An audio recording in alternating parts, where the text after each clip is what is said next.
Hi guys, I'm back.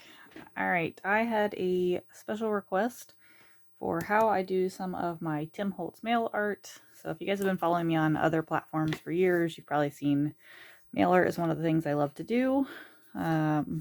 Yes, you can mail these through the actual mail. You just stick a postage stamp somewhere on it. Make sure you have clear and concise writing for your address. And they mail just fine. I've had very few ever get lost. Ironically, the only ones that have gotten lost are to my mom, and that's 2 of them, and she lives not very far from me, so I think they've gone missing specifically. Okay, so a lot of people have asked me other questions on my mail art. What do I do about the backs? One, I don't care if it's grungy. Sometimes you can decorate the back. If you're really worried, you can take a piece of paper and just tape it on the back, so that when you're working, this doesn't get dragged around the ink. Now, I usually don't work on this mat just for recording. I usually have my glass mat I use for ink blending and things. So I'll probably grab my Teflon piece for actual blending today, just so I don't make a mess. The other thing, so I don't mind if my markers go through. I do use alcohol markers sometimes. If you're worried about this, stick a piece of cardstock inside, and that will also keep your bleed through from coming through. So it's art. It's, you know, it is what it is. I feel like most people are probably going to end up throwing them away, so I don't worry a whole lot about it. This is what I'm going to do today because I think it will be the simplest. It's using one stamp set. What I will be using is the newer Inspector stamp set by Tim Holtz. Stampers Anonymous. So here's the number, CMS 465. And I will try to link this down below. So first thing I did was I knew he was my focal image. Whenever I create a piece of mail art, sorry about the glare, I try to pick the focal art and work around it. That's my trick. So I created a mask of him, which is just created by stamping on another sheet of paper.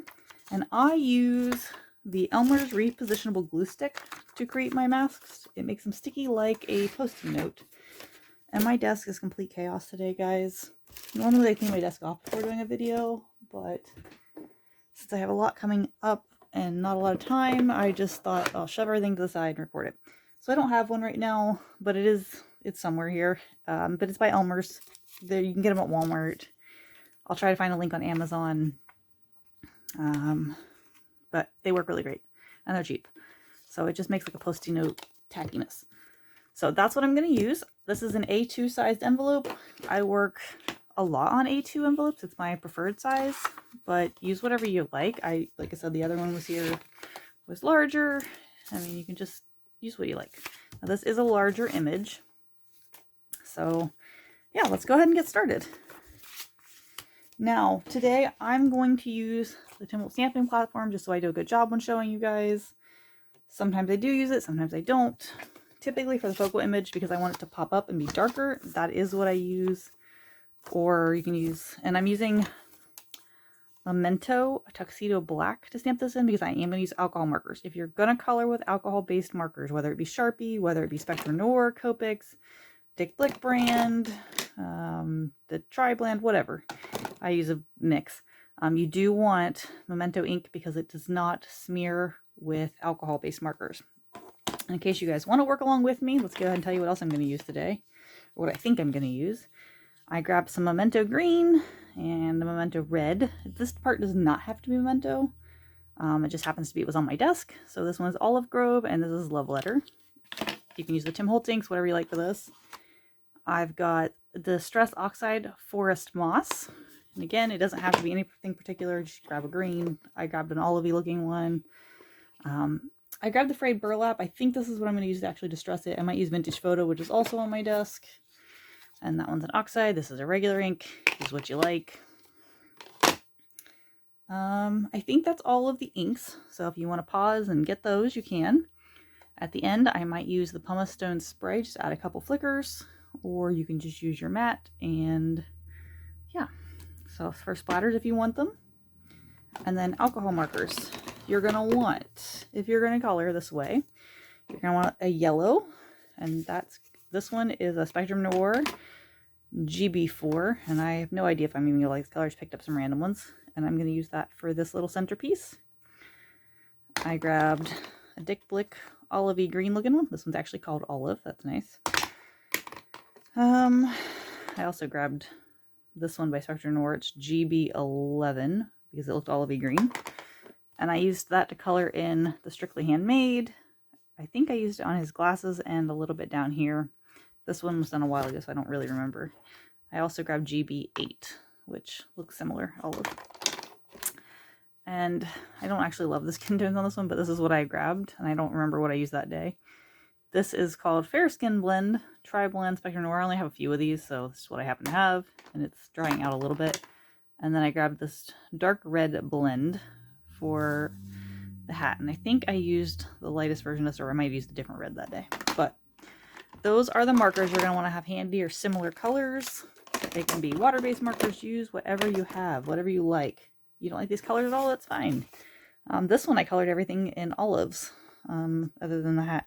And I really like that actually better. So maybe that's what I'll do when I get to this one.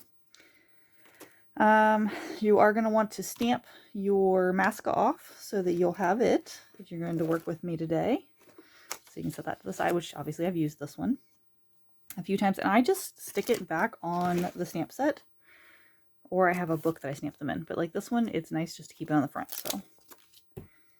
And I did grab a stencil. I don't know where my stencil is for this one. It's probably in the pile to be cleaned. So I just grabbed this one randomly today because I thought, well, gears are great. Why not?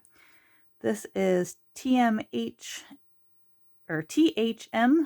M137. And I believe this came in one of the stamp sets.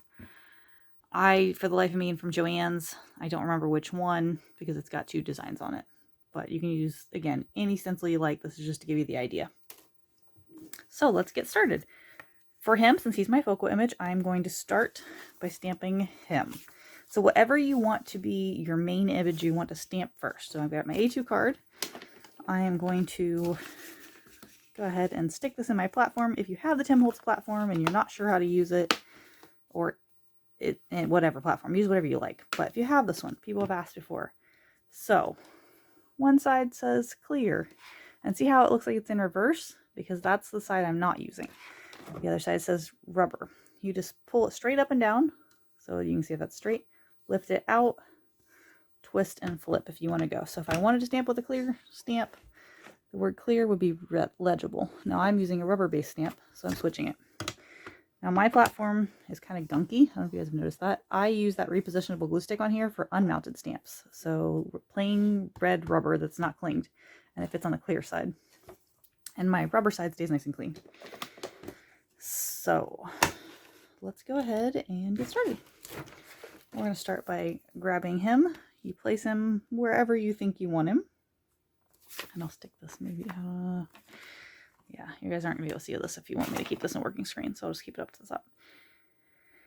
I want him as close to the edge, I think, because I want to leave that little border at the bottom. I want him pretty close to here because I want to have a good writing space. So I'm going to put him down. Give it a little press to make sure it's stuck. Flip it over, and we're going to use memento. Now I am going to stamp this a few times just to make it very crisp and clear. You can stamp it once, whatever you like. I know that new VersaFine Clair is really, really nice. It gives you a really crisp, dark image. The Tim Holtz Black Soot Archival also works really nice if you're using water-based markers. Sorry. So, and this is like really crisp and clear. So actually, and this is a newer pad actually. I usually use my old pad. So this one's nice and juicy. I am only going to stamp it once. Now, I've got that how I want it. I'm just going to mask it off. What's nice about using the platform is if I missed a spot, I could just re-ink it, flip it over, and do it again. Now, let me grab my ink towel.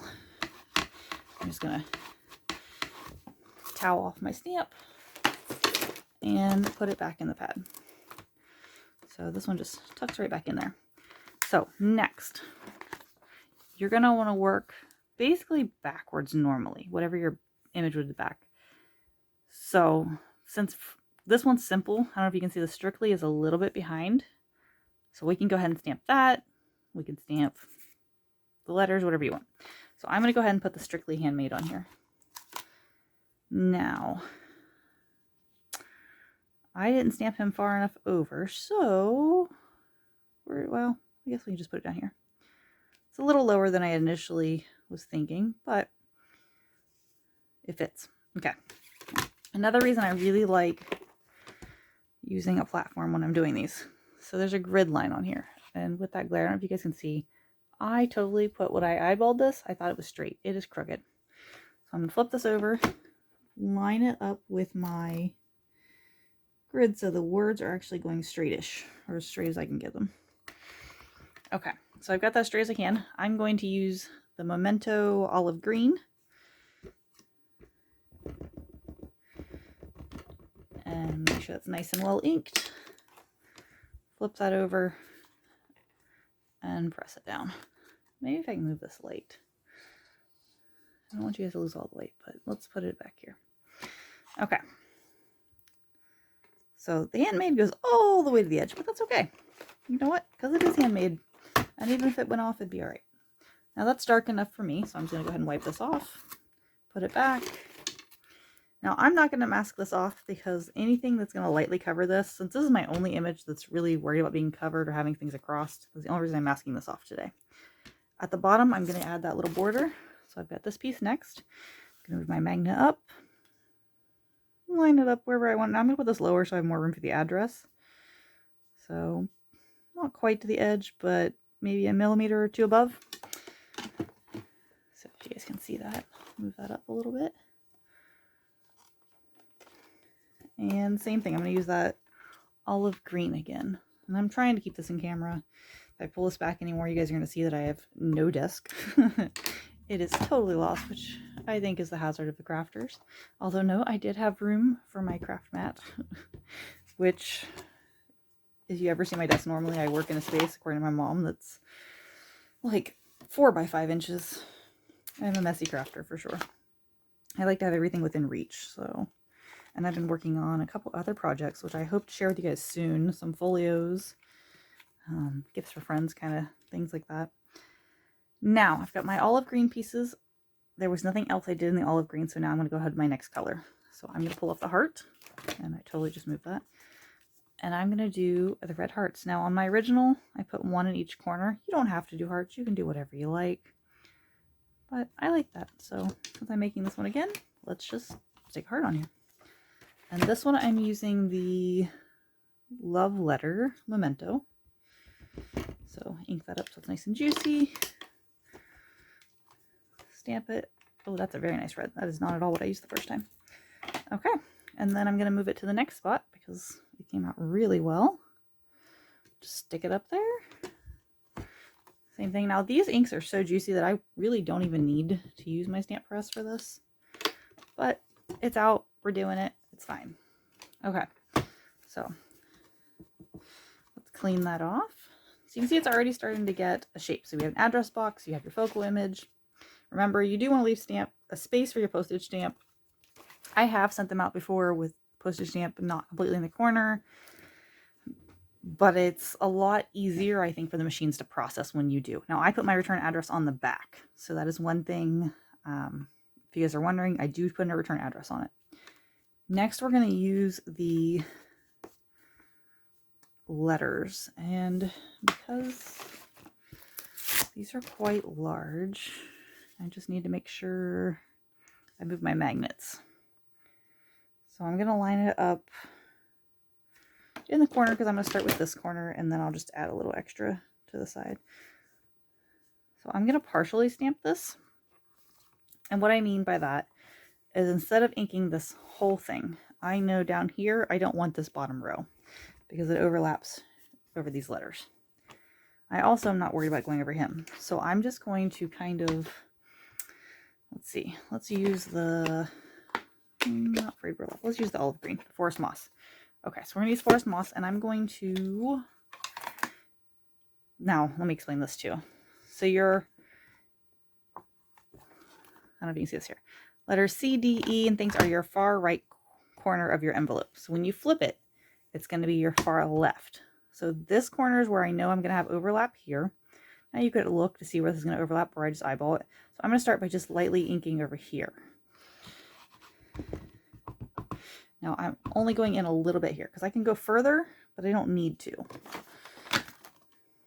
So we're going to take this and shoot, I totally inked down the bottom. So I didn't mean to ink down this, but you know what? It happens. It's fine. And this is a lot darker than whatever I used the first time.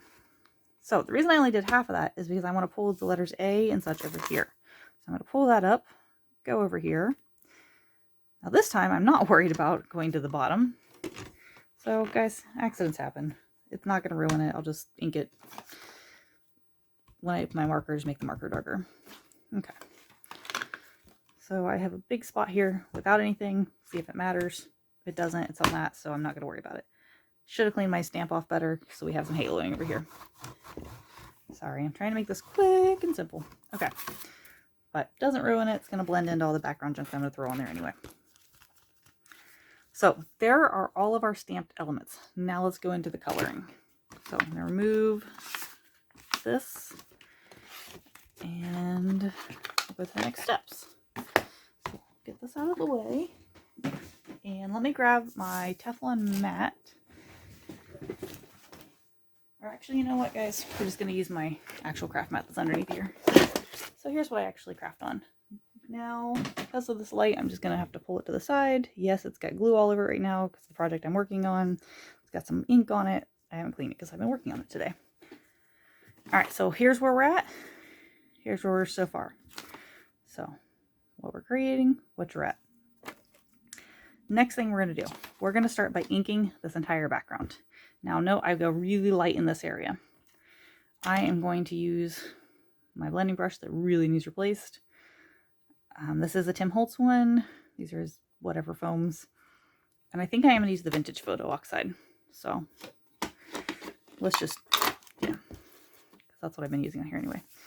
So I'm going to start at the edge and drag my ink on. And yep, that is not at all what I used before either.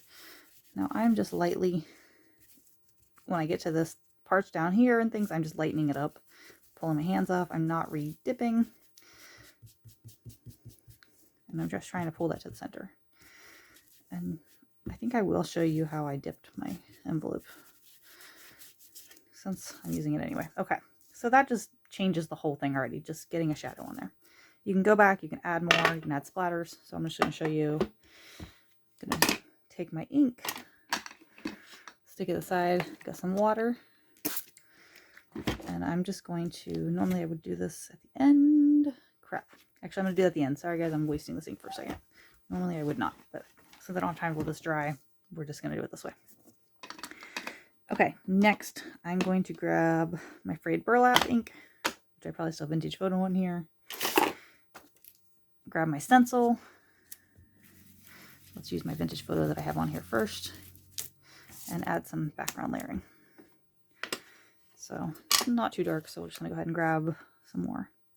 And yes, I totally just did something terrible. I used my oxide blending tool in my regular, but it's what I have handy right now.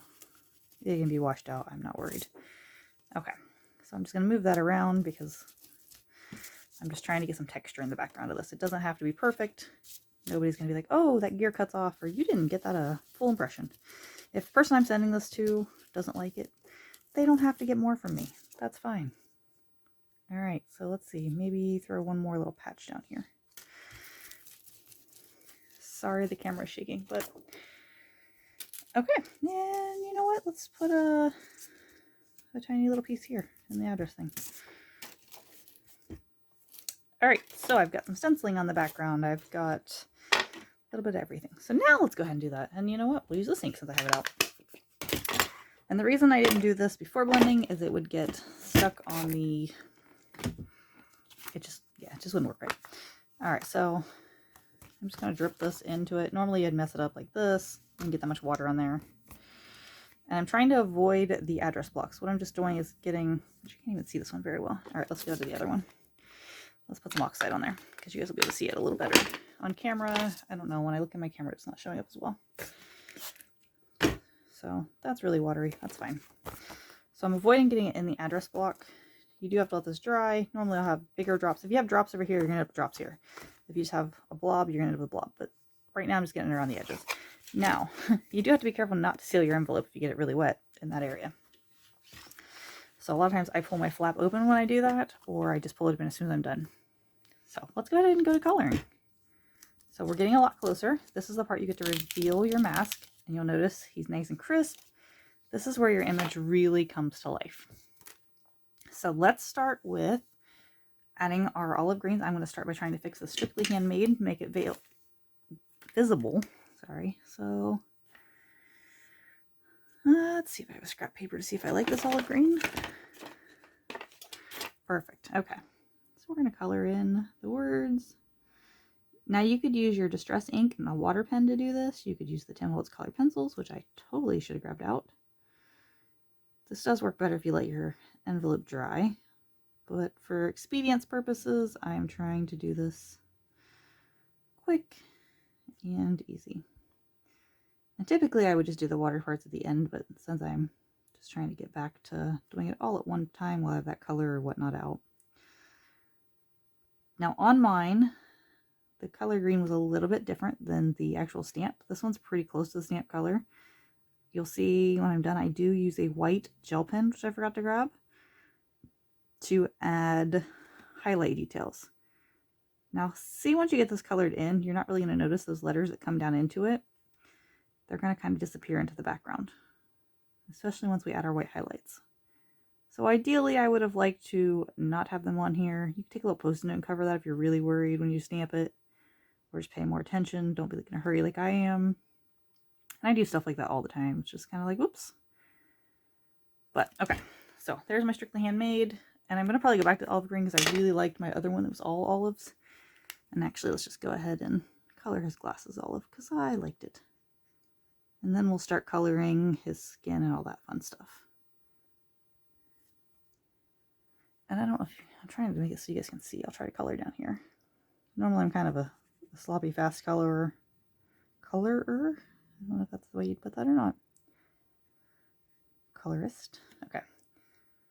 And we'll come back to this. Alright, so let's just grab skin tone. I'm going to grab, I don't know. We'll do the one mid. Why not? Because I know my light end is running out of color. This is not my ideal brush or color to color. I like the broader brushes when coloring the brush end. This is a, I don't know if it's called a bullet point, maybe. You know what else I forgot? I forgot the brown for his mustache. So, maybe I'll show you how we watercolor with distress ink. So, and I'm not being really crisp or clear with this. I'm going to go back to olive in a minute. Some days I take a little bit more time than this, but I don't want this video to be 12 hours long. Okay. Now I'm going to take the darker version and just add a few shadows, I guess. We'll call them. I don't know if I call it shadows or highlights, lowlights, whatever you want. So I'm following the darker areas of his face in the stamp. Just sloppily adding a little extra, and then I'll take it back with the lighter color and blend it out. Now, normally I use several colors to do this, but now I'm going to grab the lightest one and blend it out. Sorry about the squeaky. Alright, good enough. You guys get the idea. I'm not even close to the sea. You guys see I used a completely different color, so I just grab whatever at random. Alright, let's go back to the olive green, and you know what? Let's test one of the other greens. Let's see if I like it. This is the GB11 by Spectre Noir. Ooh, that is a gross color, guys. Gross color. Okay, we're not going to use that. We're just going to use the same one I was using. So this is back to the Dick Blick brand, olive. And let's just, I'm going to color his hat, we'll color his suit, and then we'll find a brown to color his mustache.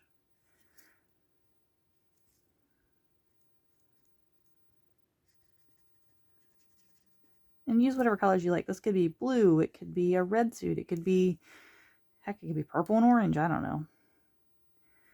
This is just me recreating the ones I've already done, just because I know I liked it and I didn't have to think about it for this video. And by picking one color, this is fast, simple, easy, and I'm sure most of you have something around there in these similar colors, whether it be watercolors, whether it be crayons, whatever. If you use watercolor, just go light-handed. You don't want your paper saturated. I've done that.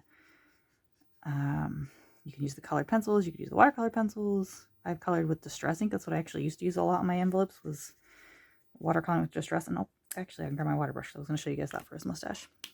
All right, let's grab our yellow. This is the GB4, only because I think it's the one that's not dried out of mine. Going to color, oh good, it's not the dried out one. That, and I'm going to color his buttons. Perfect. And then I want to do red for his hat and his little, whatever that thing is. I'm grabbing the mid-tone again just because, I don't know, it seemed like a good color. Now sometimes I'll add shadows, I'll go back and forth, which is the whole point of these blending brushes, to blend them. Other times I don't feel like it. Sometimes I go with colored pencils and add blending. A lot of times in my stamping stuff, for my design teams, I'm on the Stamp Boutique original design team. So if you guys know me from there, I do alcohol-based markers first, and then I color back over with colored pencils. So yeah, which I'll show you that too. But let me grab a water marker and we'll do this. If I can find my water marker. Okay. So this is a water pen and a white gel pen. Normally I use the Jelly Roller brand, I believe, but this one happens to be close. And then I'll just show you guys on this. So this is a recent piece for design team. And actually these hats, the snail, these potion bottles, and the bottom half of this are stamps that I designed that they're on Stamp Boutique Originals site, and I'll link that below. But I don't know if you can see the colored pencil highlights in here. So this is after I've laid down a layer of alcohol markers, and then I go through and add all my highlights and details with color pencils, and then I use white gel pen.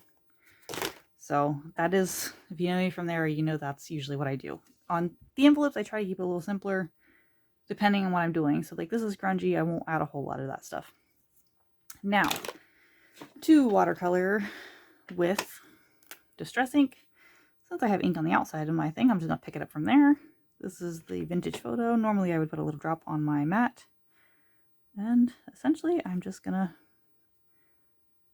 paint with it. And if I don't get enough, there's a little splatter here on the side. I don't know if you guys can see that, so I'm going to pick that up rather than wasting it on my craft mat. Ooh, that is way too dark. Grab my ink towel, maybe get that off on my mat a little bit, lighten it up. And good news is about it being oxide, you can just blend it out if you don't like it. And then pick it back up. Now I normally wouldn't use the oxide for painting, just because it does cover over the marker, but this is what I had. So let's add a little bit of, I don't know, highlight, shadows, whatever you want to call them up here on this, because the oxide should dry kind of chalky on here.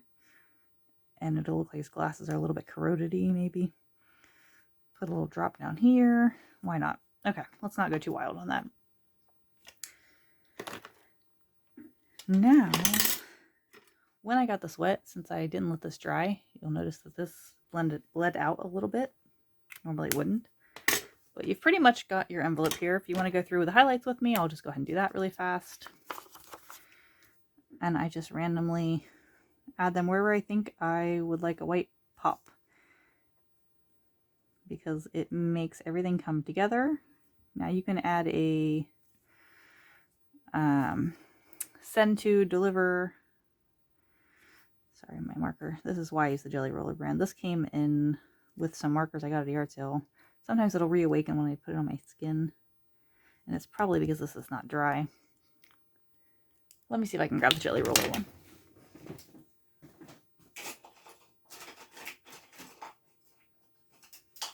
Okay, if you're going to use the Jelly Roller brand, I do recommend using the 10 width. You'll see I've used this a lot. It rolls out a lot easier. So yes, it's thicker, but it comes out a lot better. It doesn't tend to dry out. Now this is probably a lot more than I would have normally put on there, but now this one I'm not just being too careful. I just basically want to make sure it's got, you can read it. Sometimes I'll just do specific spots for highlights, but you guys get the idea. I'm going to add a little highlight down here on this heart. Put it on his jacket. Let's add a little spots on his mustache. You don't like it, just stick your finger on it, pick up a little bit of it. Let's add a highlight on the bill of the cap, across his little, I don't know, parts of his hat. It's here, here. And you can see I'm not putting a whole lot of thought into it. That's just, it's supposed to be fun. It doesn't have to be perfect. And basically anywhere I want to just pop a little bit more. It's like, oh, the center part of the card doesn't pop. Okay. All right, guys. So there you have it. There is how I do my Tim Holtz mail art. So you guys can see, grungy. If you don't want this bright, you can just grunge him over some more. Let's grab some more, what the heck, frayed burlap, because that is way too bright of a skin tone. And he's probably working hard somewhere in a mine or something. I don't really know. But, and Tiller's got his eyes all grungy. But there you go. You can easily do that. Find your focal image. Put it together. If you guys want to see more of these, let me know. I know they're a little bit longer videos, so I haven't posted any mail art in a very long time. But I hope you guys liked it. I hope it helped just to figure out kind of my process. It's just kind of playing around, but it's super easy, super fun. Don't forget to like, subscribe, comment, all that fun things. Let me know what you would actually like to see from me more. I appreciate you guys watching. Thank you.